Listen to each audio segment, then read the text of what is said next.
pesky old lady sneaks onto my property thinking it's a yard sale and demands all of my things for free. Here's what happened. Subscribe to Am I the Jerk on YouTube and hit the bell for notifications.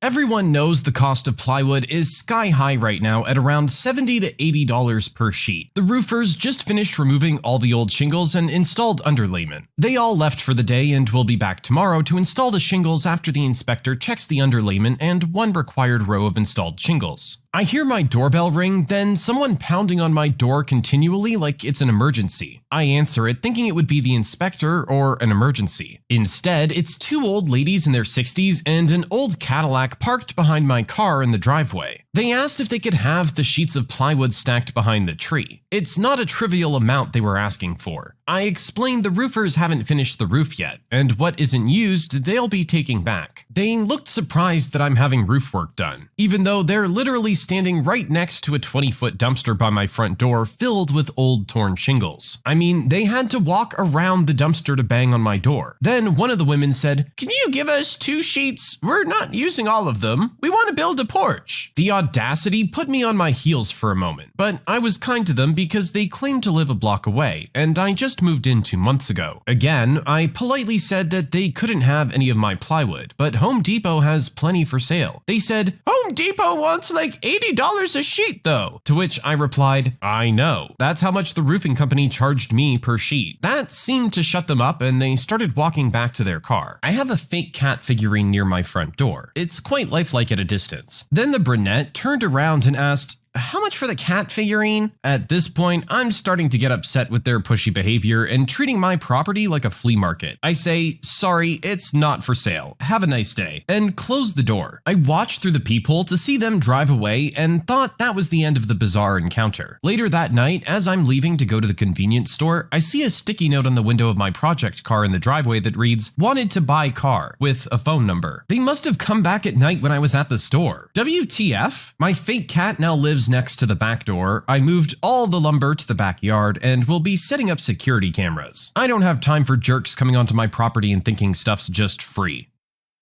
I really don't understand what gave these ladies the impression that they could just knock on your door and ask for stuff. Like, what about your house stood out to them saying, "Yeah, he's just selling all this"? People have stuff on their property. It doesn't mean they want to get rid of it. These ladies don't seem to understand how the world works, I guess. Our client was set back 2 months on their project, which they then blamed on me. Too bad I'd already warned them about it. So let me set the scene. I'm a software engineer, and I used to work for a pretty big company that specialized in developing software solutions for their client. I was sent on site to the client, which was a big Malaysian bank, to play the role of front-end developer, basically make their internet banking website. They already had back-end services set up for a mobile application, which we were also to use for the website. There was only one problem. You could only install the app in one phone and log into your account. That meant if the customer logged into their app, they wouldn't be able to log in through the website. As anyone can determine, this is a big problem. I went to the bank architect and tried to tell him as well as the project manager of this problem. They told me I don't know what I'm talking about and stop disturbing them and just do my job and nothing else. I later found out that they hated the previous front-end manager and would never listen to the front team. So I sent a mail detailing the whole problem to both of them and their bosses as well. As expected, nothing happened, but my butt was covered. Fast forward 2 months, and the client reviews the architecture for the website and finds that no changes have been made to the back end to accommodate the different behavior of the website. They call a meeting and blast the 2 above guys and their boss. They claim they're back end people and don't know the difference in behavior in a website, and it was my job to let them know. So they bring me in to question me why I didn't let them know, and because of me, the project has been delayed 2 months and the company has incurred losses. I calmly tell them of my meeting with 2 idiots and show them the mail, which they ignored. Then it was a glorious explosion. Basically, the architect was called incompetent and his 20 years of experience was called into question, and the project manager blamed everything on the architect. After that, the jerks always considered my suggestions. You're paying someone specifically to come in and deal with this problem and then not going to take their advice? Why are you paying them if you think you know how to do it better? Would seem like a waste of everyone's time and money, no? If you're paying someone to come in and do the job, you have to trust that they know how to do the job and trust their suggestions. Our poster tried to save them from having this problem. They just didn't want to listen.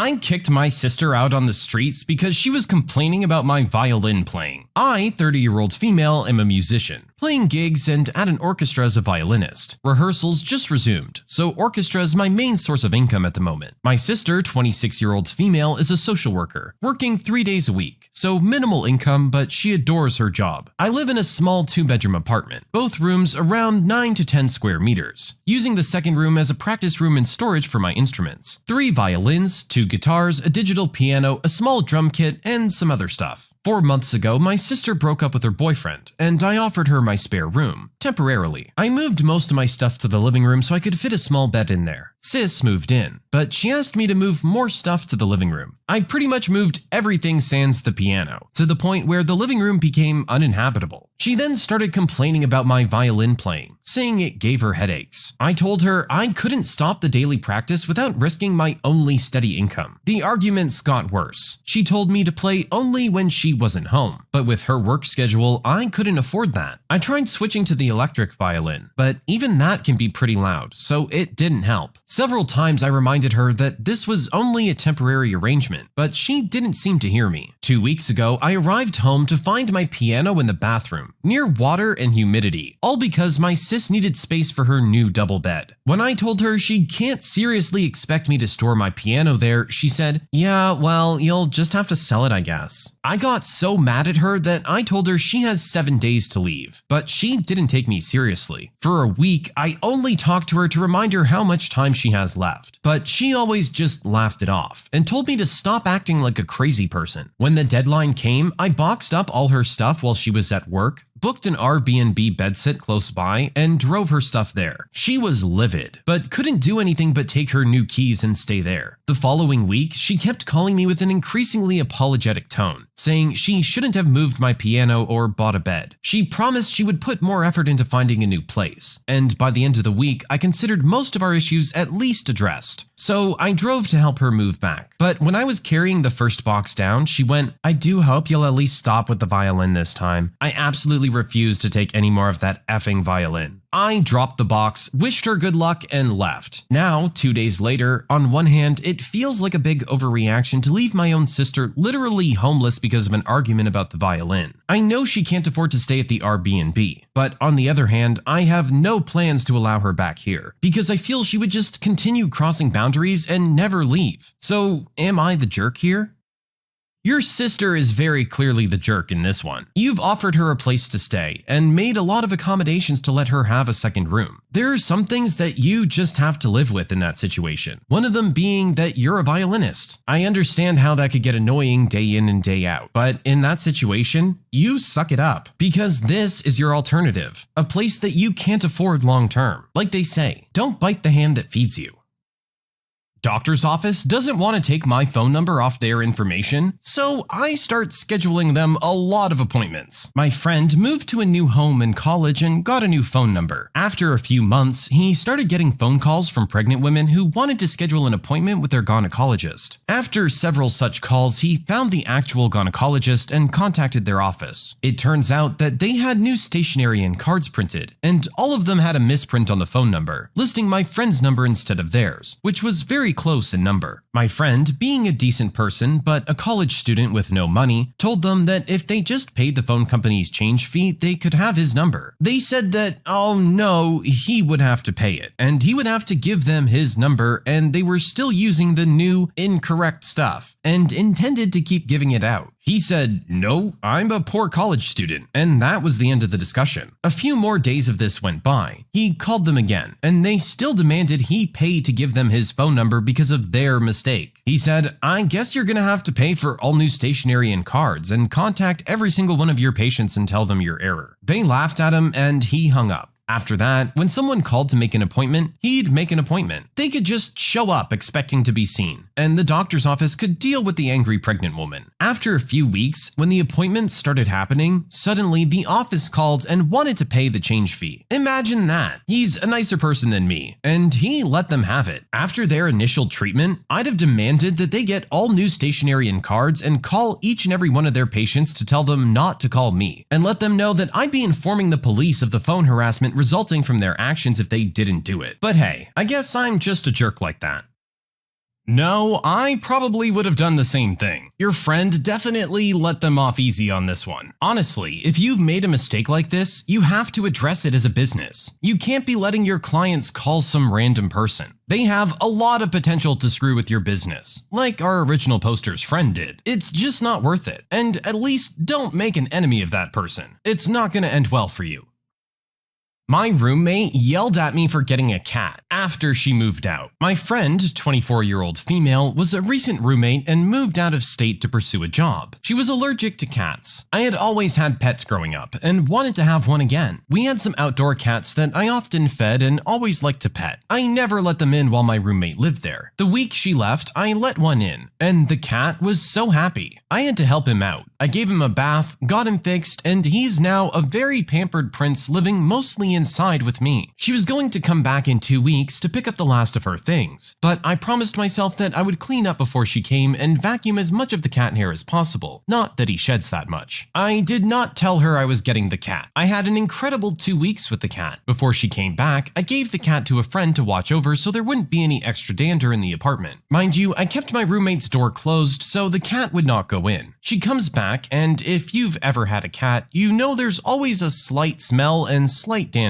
She immediately starts asking questions as her eyes get puffy. I told her I got a cat, but it's not gone in her room and I tried to vacuum as much as possible. And I even got her allergy meds. She didn't have a bed, so she was expecting to sleep on the couch. The cat had been laying on the couch for the past 2 weeks. I got her an air mattress and put it in her room though. We went out on the porch so she could breathe a little better. She then proceeded to yell at me of how selfish I was and how inconsiderate I was. I told her she had moved, and I was doing her a favor by letting her store stuff at my place. She stayed one night and then left when she was supposed to stay 2 nights. We haven't talked in 5 days, which is rare for us. Was I the jerk here? I don't think you're being a jerk, honestly. I'm kinda with you. She moved out. You're entitled to get a pet if that's what you want. Now, you did know that she was coming back for some of her stuff, and it seems like you made every possible attempt to accommodate that. I don't really think that there's much else you can do beyond that. She needs to accept that it's your place now and you can do with it what you will. If you want a cat, then you can have a cat. My ex-husband forgot about the day he was supposed to spend with his daughter and blamed me for it. I, 26-year-old female, have a 7-year-old daughter. My ex, 28-year-old male, wasn't involved in her life by his own choosing. Back in December, he reached out. It took some time, talking, and a little therapy. He's been back in our daughter's life for about 4 months now. We're working with the courts to establish paternity and for him to get custody. In the meantime, I let him visit her at my place. He's taken her on day trips. Since getting a bigger apartment, he's had her spend the night. He was supposed to visit her Wednesday, have dinner with us, and watch a movie. We try to do things the 3 of us, per the therapist's recommendation, so she can see us getting along. My ex said he'd be over around 6 o'clock. He didn't show up. By 6:30, my daughter was hungry, so I fed her. I tried to put off the movie, but eventually let her watch it. She was disappointed about her dad not showing up. I put her to bed at 9. 11:30, my ex calls freaking out. He said he forgot we were supposed to have dinner. He only remembered because his girlfriend came home from work and asked how everything went. Rather than apologizing, he got mad at me and asked why I didn't call him. I said I'm not gonna chase him down. I already spent 9 months doing that when I was pregnant, begging him to be in her life. I'm not gonna do that now. It's up to him to make an effort and remember this stuff. We had therapy the next day, and she's on my side. However, my ex insists that I should have called. I'm frustrated that he hasn't tried to apologize to our daughter. My mom says that I should have called. Am I the jerk? I don't think you're being a jerk, but yeah, you could have called. I agree that it's up to him to remember this stuff, but we all have lives. We get busy. Things happen. It slipped his mind. But once 6:30 rolled around and he still wasn't there and your daughter was hungry, you should have given him a call. See if he was at least still coming by. But I agree that at the end of the day, if he had it all together, he would have already been there. I'm not inviting my parents or sister to my graduation because I don't want to deal with the disappointment. My parents have always put my sister Cassie first. Cassie did need extra support as she does have genuine issues with depression and anxiety, but they refused to compromise. It always came at my expense. The final straw was my high school graduation back in 2019. Cassie had a pageant at the same time. The plan was for both of our parents to attend the first half of Cassie's pageant, our mother would stay at Cassie's pageant, and our dad would leave to record my graduation. Before Dad was about to leave, Cassie said she was having anxiety and needed them both there. He texted me to find my own ride home from graduation. I had been so hopeful that my parents would finally follow through with their promise to be there for me. In the honors section class photo, I was the only student who didn't have any family members come. I felt awful. My mother, dad, and Cassie were already home when I got back. They had ordered dinner and were celebrating Cassie's pageant. They didn't even seem to remember or care about me and my graduation. My parents tried to act friendly and congratulate me, but I ignored them. My mom tried hugging me, but I pushed past her. I decided then that I just couldn't depend on them not to disappoint me. My graduation was 3 weeks ago. I didn't even bother reaching out to my mother, dad, or Cassie. I gave my ceremony tickets to 2 friends and donated the rest. My mother and dad reached out to me, saying that they had just learned about my ceremony through social media. Neither of them went to college, so they assumed that the college got out at the same time as the local high schools. They asked why I hadn't even asked them. I told them that they've proven that I can't depend on them by always leaving me as a second thought to Cassie. I know she has issues and needs extra support, but they never even tried to compromise, and I didn't want to deal with the disappointment again. My parents told me that they and Cassie were heartbroken that their daughter and sister would disregard them this way. We do have other family members who my parents are much closer with after the pandemic. We weren't really involved with each other before, which is why they weren't at my graduation and why we didn't go to their kids' graduations. They know both sides of the story, but told me I was the jerk. They said how my parents felt so bad about my high school graduation, and that I was being selfish and denied my parents the chance to make it right and finally be able to put their guilt behind them. I switched my social media to private to avoid these comments, but I'm now worried that they're right and I've been selfish and not understanding of Cassie's needs. Am I the jerk? I don't think you're not being understanding of your sister's needs. You are taking that into account. I think it's the other way around. Your sister needs to be aware of your needs and can't be hogging your parents like this. Surely she knew what she was doing when she asked your dad to stay behind when he was supposed to go to your graduation. That's a big deal. That's a big moment. Your parents not being there is something that both you and they remember. I think your family is right in that they do probably harbor a lot of guilt for not being there for your high school graduation. I understand why you would feel slighted, but I think all you've done here is damage the relationship further. My sister demands a clean plate for her second helping. At dinner last night, my sister wanted a second helping, so I took her plate and got her one. She was upset when she saw the plate and asked why I brought her a dirty plate. I said that it was her plate that she was just eating off of. She said that was nasty and I should have gotten her a clean one. I think that since she was the one just eating off it, it can't be that dirty. My father said that was indeed ill-mannered, although said she was worse for calling me on it in front of everyone. I think it's silly to get a new plate. The germs on it were her own. Am I being the jerk here? Honestly, I just find this one kind of funny because it's so small and petty. But yeah, who cares? It's the same plate. As soon as they throw that same food on a new plate, guess what? It's in the same state as the plate he just handed you. I really don't understand how this could escalate into something. Come on, guys, get it together. When you subscribe, make sure to hit the bell to turn on notifications. Put the playlist on in the background to finish listening to all the stories, linked at the top of the description. And if you like Am I the Jerk, give Am I the Genius a shot, linked in the description as well. Either way, thanks a lot for watching, and we'll see you guys next time.